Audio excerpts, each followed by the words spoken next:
Tegar Septian minta maaf kepada mantan ibu mertua, Umi Capruk terkait ucapannya. Baru-baru ini, Tegar Septian membuat heboh publik dengan pengakuannya. Saat itu, Tegar melakukan siaran langsung di media sosial, kemudian dirinya tak mengakui Abizar sebagai buah hatinya. Sontak saja, hal itu membuat banyak orang terkejut dengan pengakuan Tegar. Mantan istri Tegar Septian, Sarah Shelka, lantas membantah pernyataan tersebut. Sarah Shelka menegaskan bahwa anak yang dikandungnya merupakan buah hati Tegar. Mengetahui hal itu, mantan ibu mertua Tegar Septian ikut buka suara lewat akun Instagram miliknya, yakni @umicapruk. Ibu Sarah Shelka itu mengumbar chat dari Tegar Septian. Dalam isi chat tersebut, Tegar Septian meminta maaf dan beralasan terpancing warganet. Umi, Tegar minta maaf ya, pas omongan Tegar di live TikTok. Tegar nggak bermaksud ngomong begitu karena kepancing netizen. Maafin Tegar ya Umi, tulis Tegar Septian pada pesan yang dikirimkan kepada mantan mertuanya, dikutip Tribun Style dari Instagram, Rabu, tanggal 4 Januari tahun 2023. Umi Capruk sebagai orang tua mengaku sudah tidak bisa sabar menghadapi Tegar Septian. Mengingat dia merasa putrinya sudah cukup baik selama ini.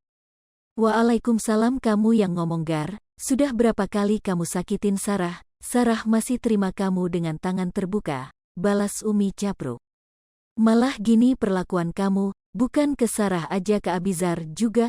Umi udah abis kesabaran Gar, lanjutnya. Umi Capruk kemudian meminta Tegar untuk tidak lagi mendekati anak dan cucunya, Abizar. Bahkan, dirinya menantang mantan menantunya itu untuk tes DNA.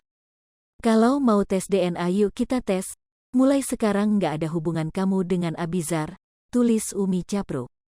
Bilang susu, pemper kamu ngasih kalau ada job, tambahnya.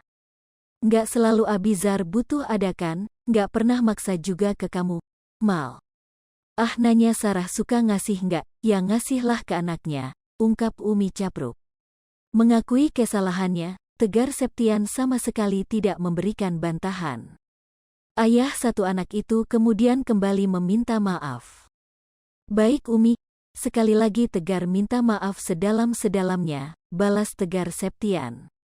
Dalam keterangan unggahan, Umi Capruk menuliskan terkait penyesalan di akhir. Nyesel itu selalu belakangan, maaf udah nyesek, tulis Umi Capruk pada caption. Diberitakan sebelumnya, pengakuan Tegar Septian bukan ayah kandung anaknya membuat heboh. Pelantun lagu Aku Yang Dulu Bukan Yang Sekarang, itu sempat menyesal membelikan susu dan popok untuk anaknya selama ini karena merasa dibohongi mantan istrinya. Akan tetapi, hal itu dibantah oleh Sarah Shelka. Mantan istri Tegar Septian itu menguak Tegar yang pekerjaan sehari-harinya hanya bermain game dan hanya memberinya Rp500.000 jika diminta. Sarah juga menyebut sang mantan hanya menuduhnya macam-macam karena cemburu. Hai pemirsa Sri Popo TV, jangan lupa komen, like, dan subscribe, serta tonton terus berita-berita terupdate lainnya ya.